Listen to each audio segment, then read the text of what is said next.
Bem, vamos lá então. Boa noite a todos aí. Vamos começar falando um pouquinho mais aí sobre esses temas tão importantes desse nosso dia de hoje para o mercado de soja e milho. Vamos ver como é que está o mercado agora também. Vou trocar, compartilhar a tela aqui para que vocês consigam ver também um pouco mais do que eu estou falando. Então a gente teve hoje, né, o dólar fechando aí a 5,53, buscando um nível intermediário de suporte, mas ele pode ainda cair até aqui os 5,45, 5,40, abaixo de 5,60. 5,60 foi um nível importante para o mercado, e esse suporte ele foi testado várias vezes aqui, ó, uma, duas, três, quatro, cinco vezes, e nessa quinta vez ele caiu. Mas por que o mercado tem caído tanto, né? De fato, não é só por fatores domésticos aqui, mas principalmente o dólar ele tem caído ao redor do mundo. Quando a gente olha aqui para o dólar index, que é o DXY, né? Desde o começo do ano, a moeda americana tem perdido valor. Ela já caiu aqui, ó, vamos pegar aqui, ó, de começo de janeiro, pegar da máxima, né? Até hoje, ele caiu 10, quase 11%, o dólar perdendo valor. Por que o dólar está perdendo valor dessa forma, né? Principalmente pelas tarifas do Trump, claro, pela política dele, isso traz um risco na moeda americana, mas principalmente por causa do risco de recessão, e o risco de calote americano. Então, hoje, como essas negociações, outras negociações andando, o risco de recessão ele fica um pouco mais distante. Agora, o risco do calote, né, dos Estados Unidos não conseguir pagar a dívida, esse risco ainda está muito presente. A gente tem lá a agência Moody's rebaixando a nota dos Estados Unidos, é, e também, né, a classificação de segurança, vamos dizer assim, dos Estados Unidos, e também existe a chance de não fechar as contas públicas já agora em agosto. Por isso, a gente vê esse câmbio caindo, não só no Brasil, nesse caso agora, né, mas principalmente por uma questão global de menor risco. E aí no Brasil você tem a taxa de juros lá em 14,75, expectativa de bater 15% na próxima reunião. Isso tudo traz risco, né, para o investidor, e ele olha o Brasil como um país atrativo para estar mandando o câmbio para cá. E aí a gente tem o câmbio caindo. Cenário fiscal doméstico está resolvido? Não está resolvido. Não tem um plano estrutural claro no Brasil, plano econômico, plano de crescimento, não tem nada. É tudo, vamos fazendo e vamos ver no que vai dar. A prova disso são as medidas do governo, né, que anunciam uma contenção de gastos à 1 da tarde, anunciam a tarifação de IOF às 5 e volta atrás à meia-noite. E depois, no domingo de madrugada, lança um pacote que tarifa um monte de setores, né? Letras de crédito agronegócio, letras de crédito imobiliário, CRIs, CRAS, FIIs, Previdência, ou seja, botando a mão no bolso de todo mundo em várias áreas aí para tentar compensar os gastos públicos que não tem nenhum compromisso, nenhuma expectativa de baixar os gastos públicos. Então, é por isso que a gente tem essa visão aí do dólar, esse momento de queda. Hoje resolve o problema do câmbio, das contas públicas, com essas tarifações, mas no longo prazo isso não muda o cenário real do Brasil, de que está gastando demais. E ao redor do globo, o dólar vem perdendo força e por isso que impacta para nós aqui no Brasil. E ficam essas regiões aí ainda para a gente olhar lá para frente, né? Abaixo dos 5,60, o câmbio aí testando aí, buscando agora os 5,40. Deve ter alguma coisa no meio do caminho aqui, ele deve trabalhar em alguma região aqui no meio, mas ele deve assumir e buscar no máximo 5,40. Para a gente falar de tendência de queda no câmbio, aí sim abaixo de 5,40, se isso acontecer, que é um ponto importante, já testou uma, duas, três, quatro vezes, isso não acontece desde junho do ano passado, aí a gente poderia pensar num câmbio, numa tendência de queda de curto prazo, ainda não aconteceu. Mas vamos lá, né? Hoje nós tivemos aí Estados Unidos e China, e esse é o principal tema que nós vamos falar hoje aqui para vocês. Então, o que isso muda, o que não muda, o que saiu desse acordo, quais expectativas daqui para frente também que a gente pode ter ou entender. O mercado fechou em queda hoje, né? Surpreendentemente, soja caindo 7 centavos no julho, caindo 4 centavos no agosto, setembro também caindo um pouco, ano que vem caindo. Milho, né? Praticamente todos em queda, exceto esse contrato aqui que já tá já venceu, na verdade, o maio, né? E aí a gente tem aqui no Brasil milho caindo, principalmente também por causa do câmbio que puxou aí o mercado. Mas essa mudança hoje, ou esse acordo de hoje, não foi o esperado pelo mercado de uma maneira geral, ou na verdade a gente poderia dizer que o mercado não comprou essa história. Eu acho que essa seria a melhor coisa que eu poderia dizer para vocês aqui. E depois também eu vou deixar aberto aqui para tirar dúvidas, fazer perguntas, fica aberto para a gente fazer esse bate-papo aqui, né? Mas os Estados Unidos e China subiram, teve uma primeira guerra comercial lá atrás, no primeiro mandato do Trump. Eles fizeram um acordo, demoraram 2 anos para chegar num acordo. A China não cumpriu o acordo da primeira fase comercial, não comprou mais os Estados Unidos como devia. Pandemia foi a desculpa e passou batido. Dessa vez, promessa de campanha do Trump era 65% de tarifas na China. Já no começo, ele já começou a colocar tarifas uma em cima da outra, e os dois países foram subindo as tarifas, né? Vale a gente lembrar ali que os Estados Unidos estava com 145% de tarifas e a China em 125%. Chegou o momento, agora, recentemente, 2 ou 3 semanas atrás, que eles se encontraram lá na Suíça. Ninguém esperava nada daquela reunião, mas surpreendentemente teve uma trégua de 90 dias. Nessa semana, as duas equipes econômicas também se encontraram ali em Londres e ficaram discutindo 2 dias seguidos um possível acordo. A expectativa do mercado era um pouco melhor, mas não tão otimista quanto a do Trump, que colocou que o acordo está fechado e está tudo certo. E é por isso que o mercado, de uma maneira geral, ele não reagiu, né, tão uma maneira como se esperava, não. Se saiu o acordo, a soja sobe. Por quê? O Trump colocou lá, né? Nada oficial, postou um Twitter e ele posta Twitter num dia e no outro dia ele posta outro, que não quer dizer mais nada. Então, a credibilidade desses posts, elas estão um pouco duvidosas. Vamos pegar um exemplo. Teve uma sexta-feira que ele falou assim, vamos colocar 50% de tarifa na Europa.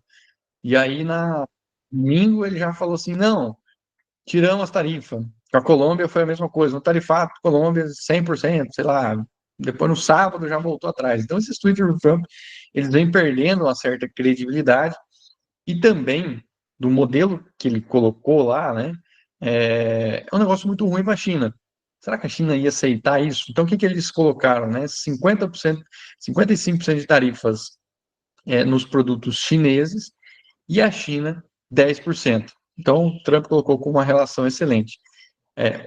O que tem dentro desses 55%? Né? Tem os 10% de tarifas globais que o Trump colocou para todo mundo, incluindo o Brasil, essa aí continua, mais 20% de tarifas sobre a questão do fentanil, que é uma prova, é uma droga que os Estados Unidos acusa o Canadá, México, China de estarem produzindo e levando isso para os Estados Unidos. Então, essa é uma punição pelo tráfico de fentanil. E aí sim, mais 25% de taxas impostas, como lá no primeiro mandato do Trump, para equilibrar essa balança comercial. Lembrando que eles têm um déficit de quase 300 bilhões de dólares, aí, a diferença entre os Estados Unidos e a China, as relações comerciais. Então, eles querem, a meta do Trump é equilibrar essa balança comercial, e realmente, a China, ela tem, né, diferente das democracias, ela tem um projeto de poder global de longo prazo. Então, está lá o Xi Jinping desde 2008, ou antes ainda ele está lá, e ele não tem que se preocupar com eleição, ele até tem, quem vota não é o povo, são os próprios parlamentares que elegem ele. Ele já mudou a regra do lado dos 70 anos para continuar se reelegendo, mesmo tendo mais de 70 anos. Então, é um projeto diferente que a China tem, e ela tem alcançado esses objetivos. Os Estados Unidos ainda é a maior economia, ainda tem a moeda mais forte, ainda tem uma hegemonia econômica global, mas eles já estão sentindo frio na barriga do crescimento da China nos últimos anos, e por isso que a meta do Trump, o maior inimigo do Trump, é a China em função desse modelo econômico e também, né, se a gente for colocar o modelo político dos chineses, é totalmente diferente do que a gente tem aqui no Ocidente. Então, são pontos importantes e como que isso afeta diretamente aqui a nossa realidade, quem produz soja, quem produz milho e o mercado de uma maneira geral. Primeiro, né, a gente viu ali a questão de mercado. Chicago não subiu demais, nem caiu demais. Basicamente, a gente pode dizer que o mercado não comprou essa ideia que as tarifas estão resolvidas e a China vai pagar 55 e os Estados Unidos vai pagar 10. Basicamente, o mercado não comprou essa ideia ou esse post do Trump, porque é um negócio muito ruim para a China. Se você for pensar, é um negócio muito ruim e não tem muitos detalhes. O único detalhe no post que ele colocou lá foi que vai aceitar os vistos dos imigrantes, a questão de terras raras e imãs, que era importante para os Estados Unidos, a China vai continuar fornecendo. Então, um post bem superficial. E eles tinham falado que ia tirar os vistos dos estudantes e tal, então isso não deve acontecer. E basicamente falta muito detalhe, falta muita informação e não tem nada assinado. Agora foi para os dois presidentes aprovarem, tanto lá, tanto cá.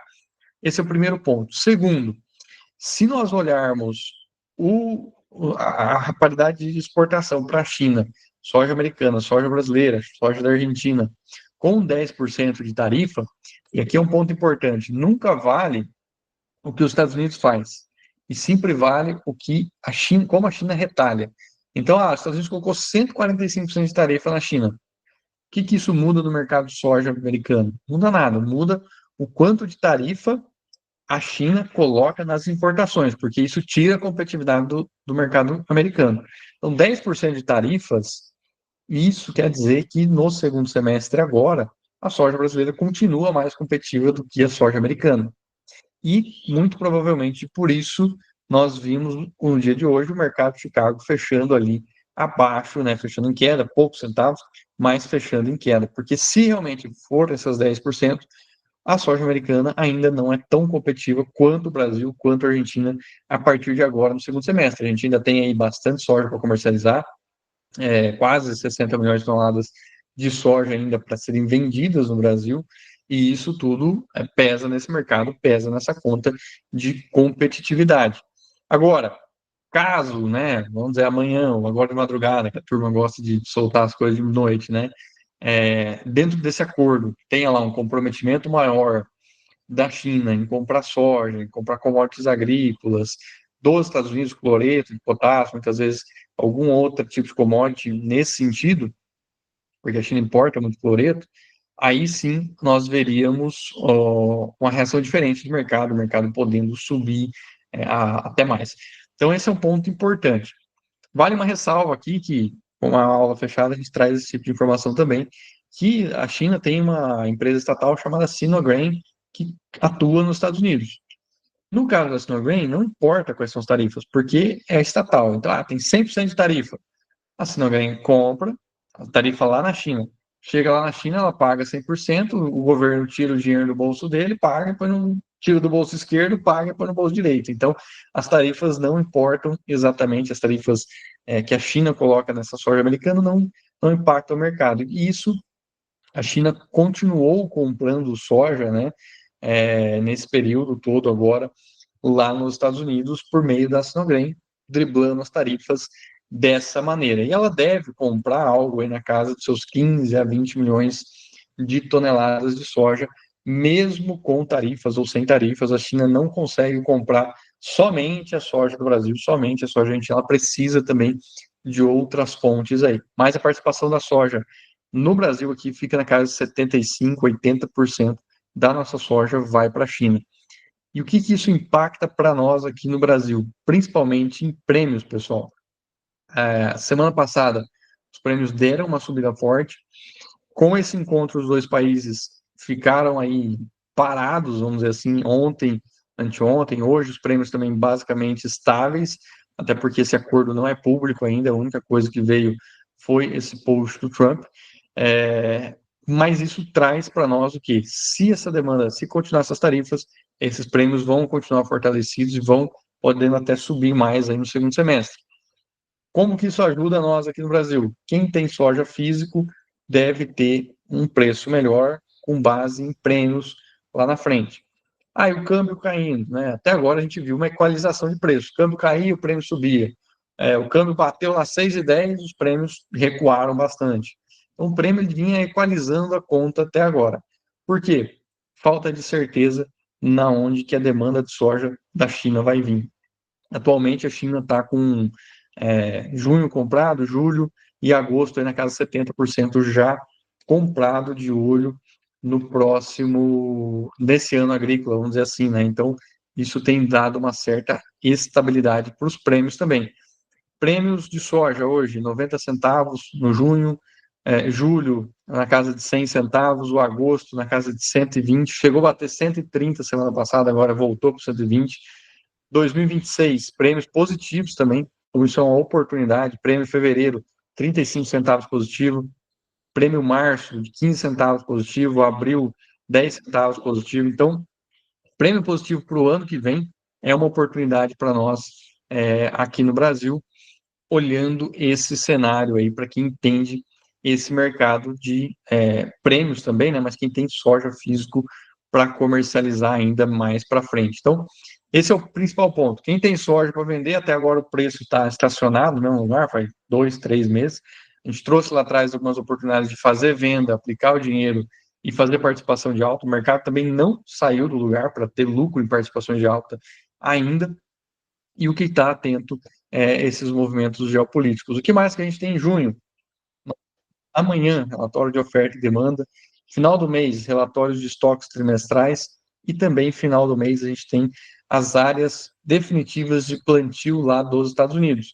E aí sim, a gente pode ter um fundamento suficiente para a soja sair ali daqueles 10, 11 dólares, que ela vai e volta, né? Vou colocar até o gráfico aqui para vocês verem de novo. A soja está nesse lenga-lenga, pessoal, faz desde outubro do ano passado, que ela não sabe para onde vai. Vamos pegar esse contrato julho aqui, por exemplo, ó. A gente tem a soja aqui estacionada nesse patamar aqui, ó, de 11,20 a gente poderia colocar, mas até menos. Vamos colocar aqui, ó, dos seus 11 dólares até os 10 aqui, com raras exceções que ela deu uma derrapadinha na curva aqui em dezembro, e aqui depois em abril, mas com essas exceções a soja está desde, vamos colocar aqui, ó, outubro do ano passado, ou então julho do ano passado, que ela não vai para lugar nenhum efetivamente, tem poucos movimentos, né? Isso traz oportunidade para comprar participações de alta aqui nos 10 e sair aqui nos 11. Mas hoje, vou entrar numa participação de alta, até a gente tinha um cliente de consultoria que queria fazer uma operação hoje aqui no agosto, e a gente colocou que não seria um momento favorável, porque ia estar entrando aqui praticamente a 10,60 e o mercado com pouca chance de ganho aqui em 11, 11,20.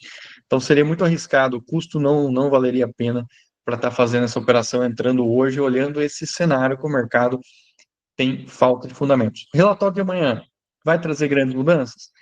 Talvez reajuste a safra 1, 2 milhões de toneladas, pode trazer algum ajuste de o Brasil está colhido soja, a Argentina está em bom andamento de colheita também, talvez esse relatório mexa nesses números, mas não deve mudar ainda nada significativamente lá nos Estados Unidos, porque não sabe a área, né? Então só vai conseguir mudar relação de produção, estoques, depois tiver uma definição melhor das áreas lá nos Estados Unidos. Então esse é o ponto que a gente deve ver aí para frente, né? Com esses fundamentos. Amanhã, oferta e demanda, final do mês, estoques trimestrais, e depois a gente vai ter outros pontos aí para ficar atento. Mas o mercado precisa desses fundamentos. A política em si, a geopolítica, tem sido, nesse momento, algo que não está trazendo aqueles movimentos que a gente viu lá na primeira fase da guerra comercial dos Estados Unidos e China, tá, pessoal? O que mais que isso ajuda para nós? Como que a gente pode colocar isso dentro de um planejamento comercial, dentro de estratégias de comercialização? Então, quem tem soja para vender ainda, basicamente, eu acho que o mercado está estacionado faz muito tempo, então não faz muito sentido agora fazer uma venda, a não sei que você tenha um compromisso financeiro, questão de armazenagem, de tirar o armazém, limpar ali para o milho, outros fatores podem ser importantes aí relacionado a físico, né? Mas olhando o preço, valeria a pena segurar um pouco mais, esperando aí uma melhora de prêmios ainda mais para frente, também oportunidade de câmbio, porque o Lula Molusco está fora do Brasil, né? Quando ele voltar, vai que esse câmbio sobe aí. Enquanto ele está fora, as coisas, por mais desastradas que estejam, elas não estão ainda refletindo tanta política fiscal interna nossa que não é boa, tá? E olhando Chicago, né? A gente precisa desses fundamentos. Qual vai ser o relatório de amanhã e qual vai ser principalmente a área de soja, que vai vir a área de soja e a área de milho, os dois mercados estão relacionados, né? Porque o clima lá tá bom até agora, tá? Então, basicamente, pessoal, esse é um cenário geral, atualização que a gente teve hoje. Quais pontos principais a gente pode ter impacto aqui, principalmente em prêmio com a demanda chinesa, e Chicago, nos relatórios do final do mês, acho que é o mais relevante ainda, ou um fato novo desse acordo que seja um comprometimento da China de comprar soja dos Estados Unidos. Esses são os principais pontos para a gente avaliar ali e o que está movimentando o mercado nessa semana, nesse dia, até hoje aí para nós. Turma, alguma dúvida agora fica aberta aí para discussões também, fazer pergunta, abra o microfone aí, pergunta e fique à vontade.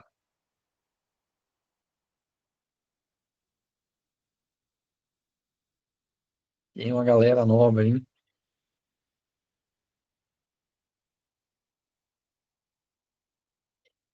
Ponto importante. Então, se alguém tiver alguma dúvida, pode fazer, pode mandar aqui no chat, tá? Ou podem abrir o microfone, fica aberto para conversar. Ponto importante da semana, né? Hoje o óleo de soja até subiu 0,5% aí. O petróleo subiu 4,34%. Então, acho que esses são os pontos de a gente analisar, que o petróleo é a commodity mãe do mercado, onde ele vai e puxa o mercado, mas não foi o suficiente para puxar as commodities agrícolas hoje. Mas eu queria falar de óleo de soja, que ainda está em discussão lá nos Estados Unidos, a questão dos mandatórios de biocombustíveis, para que lado que vai, para que lado que não vai. É, e isso tudo, né, também trouxe muita volatilidade nas últimas semanas.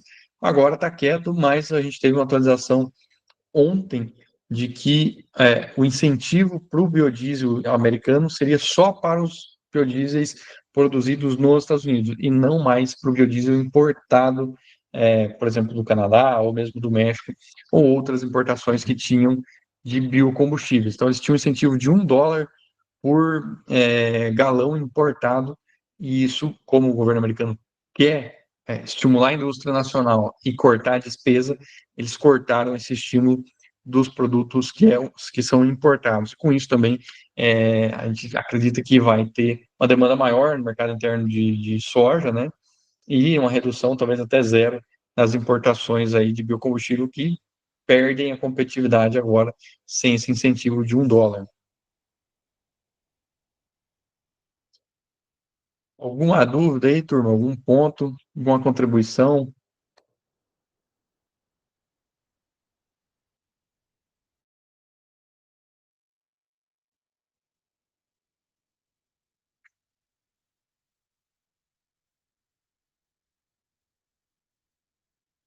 Tem.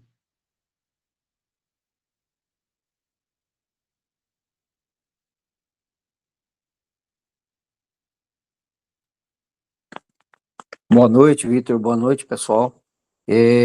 Vitor, com relação à questão hoje, não estamos falando de soja e milho, mas a questão dos fertilizantes, estão só apontando para cima, né? Aqui na nossa região também, estamos vendo as especulações, o pessoal, muita gente ainda para fechar também as quantidades necessárias, mas está apontando para cima. Como que está nas outras regiões aí? Como que está? O pessoal já fez todas as compras ou ainda tem bastante coisa para finalizar? Boa, vamos lá. Deixa eu pegar um dado bem atualizado para te passar aqui. Mas, de maneira geral, quando a gente vê o Mato Grosso, já está bem adiantado nas compras, André. E acho que agora, ponto importante da gente olhar, e até que a gente vai conversando, né?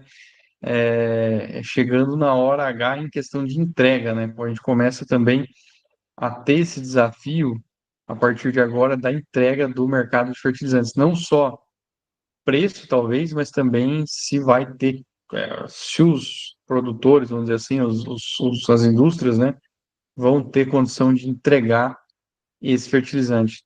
Deixa eu pegar um dado mais atualizado aqui, mercado comercializado, para poder te dar uma visão melhor de quanto por cento está comercializado ou não. Mas, de maneira geral, o mercado está bem adiantado, com exceção, eu colocaria aí do Sul, né? No Rio Grande do Sul é o mercado ainda que está mais atrasado, mas talvez não por uma questão de mercado, mas sim por uma questão de crédito mesmo, né? Que os últimos anos têm sido muito complicados. A gente vê toda semana aí esses tratoraços, essas questões todas aí impactando também bastante.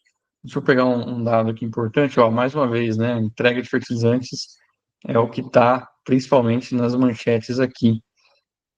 Deixa eu ver se eu acho um artigo aqui para mim te falar exatamente. E hoje eu tive um reporte também de mercado aqui. Deixa eu abrir os dois, pegar as duas coisas aqui para passar.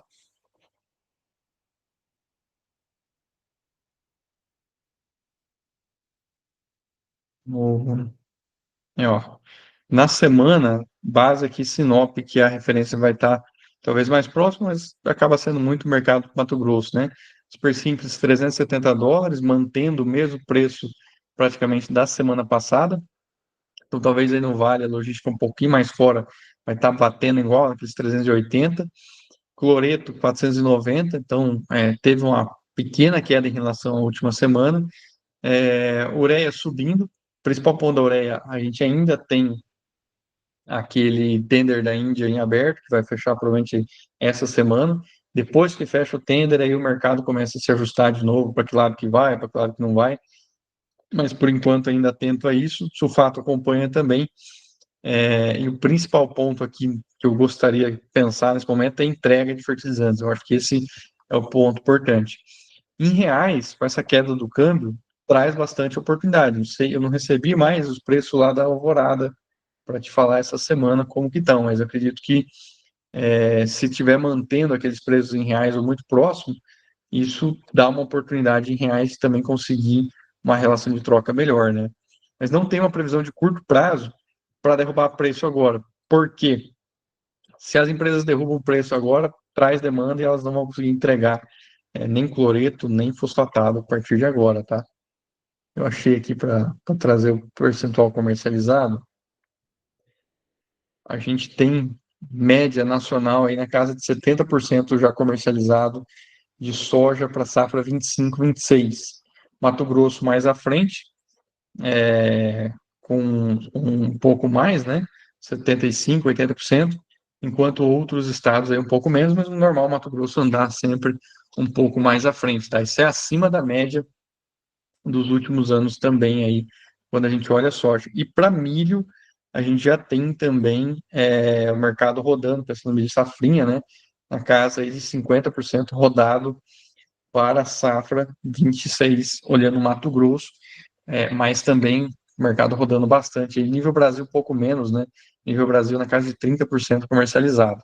Destaque para o Paraná, que fez compras mais antecipadas do que o normal esse ano. A gente poderia dizer, e Mato Grosso do Sul também saiu um pouco mais na frente do que os últimos anos, olhando esse mercado de fertilizante. De maneira geral, relação de troca de novo, ver se essa queda do câmbio melhora essa conta, e se os preços de soja, como é o balcão lá, se o balcão está mantendo esse mesmo patamar que tinha nas últimas semanas, e a conta vai estar melhor, viu, Bruno? Não, tá beleza. Vamos ficar atento aí, mas está bastante complicado, né? Foi esses Nossa, últimos dias ou não? terrível. Chegou a atualizar a conta essa semana? Não, não estava envolvido aqui, não consegui mexer essa semana, não. Só o soja, me passaram ontem 105 aqui. Deu uma melhoradinha. Melhorou R$ 1. E eu acredito que o fertilizante vai estar mais barato com essa queda de câmbio essa semana. Acho que vale a pena olhar isso amanhã, com esse câmbio aí na casa de 150, se essa conta não fica mais interessante, tá? Positivo, positivo. Vamos acompanhar amanhã e qualquer coisa vamos falando. E Obrigado, o viu? BO é entrega, tá? Eu acho que, além de preço, agora a gente começar a pensar em entrega já para nós aqui, principalmente no Mato Grosso, tá? Que é mais longe do porto aí. Sim, até dia 15 agora tem que resumir isso, né? Estamos meio no pulo do gato aí. Tem que ver como que os vendedores estão, mas eu acredito que para cloreto o mercado rodou primeiro. Então esse que é o problema, de novo, igual foi o ano passado. Com o mercado de cloreto ficou mais atrativo lá no começo do ano, final do ano passado, começo do ano. Em alguns momentos o cloreto deu muito mais oportunidade. A indústria vendeu o cloreto primeiro e o fosfatado, a conta está péssimo o ano inteiro. É um mercado que rodou mais tarde ou nem rodou. Só que a entrega, né, o uso no campo, primeiro é o fósforo, depois o cloreto. E aí isso dá um BO na indústria na hora de executar. Então esse que é o desafio mais uma vez desse ano, igual foi o ano passado, essa inversão dos mercados rodarem um primeiro, depois o outro, sabe? Positivo. E essa segunda etapa, segunda leva que vinha de importação, será que já está toda comercializada? Um, Você diz importações que vêm de outros países, né? Ou, por exemplo, que nem a China abriu um tender ali, abriu um tender não, né? Colocou que ia exportar até setembro um novo volume e tudo mais, né? Você diz essa leva? Positivo. E até tem algumas empresas até que comentaram sobre essa questão de ter fechado a primeira compra e já estaria chegando um novo volume. Tem alguma informação sobre isso ou não? Não, acho que nada assim que deva. Isso acho que talvez é mais de algumas empresas específicas. Esse da China aqui falou que ia exportar, ainda não impactou em derrubar preço. E desses outros, talvez seja alguma outra empresa mais específica que está trazendo esses novos volumes, mas, de novo, né, pensando com a cabeça da indústria, até porque esses dias eu estava lá, né, vamos dizer assim, com o outro chapéu. Se eu importar um produto agora, os preços de importação também não baixaram tanto, né? Na verdade, estão mais altos para você importar agora do que o produto que se, vamos pensar, em janeiro eu vendi um cloreto com preço de importação de US$ 280. Eu comprei lá fora a 280 para entregar aqui no Brasil. Hoje, para mim importar, esse preço de importação está 360. Então ele subiu. Não tem muito ganho nesse produto novo que eu estou importando. E por mais que tivesse, se o mercado está firme e eu tenho problema de entrega, eu vou. Se eu quiser me incomodar com a entrega, eu vou querer fazer margem. Basicamente, é essa a postura das empresas a partir de agora, pensando na janela da soja, né? Quem for fazer venda nova está assumindo um risco em cima da carteira que você já tinha vendido. Então, vai querer cobrar uma margem para o estresse de entrega de adubo, que a gente sabe que pesa bastante, né? E o preço de importação também subiu do começo do ano para cá. Todos os nutrientes, né? NPK todos.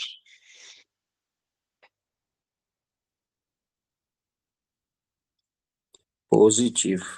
Tá, joia. Obrigado. Boa noite para vocês. Nada, obrigado. Obrigado pela contribuição aí. Vamos ver, tem uma no chat aqui também. Em relação à semana passada, baixou em torno de R$ 5 o saco, tanto a Super Simples que a CL Mapping.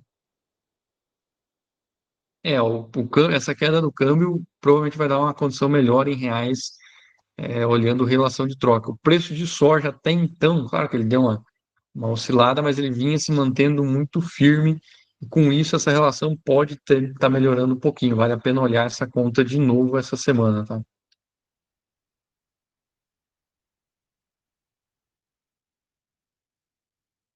Pessoal, até semana que vem, então, a gente vai fazendo essas lives aí nas quartas-feiras, trazendo assuntos importantes, né? Trazendo de mercado. A próxima a gente vai falar um pouco mais aí sobre ferramentas, participação de alta, de baixa. E aí eu espero vocês aí também. nessa próxima semana, lá naquele grupo de aulas semanais que a gente vai estar fazendo essas atualizações de mercado. Muito obrigado, até mais, uma boa noite.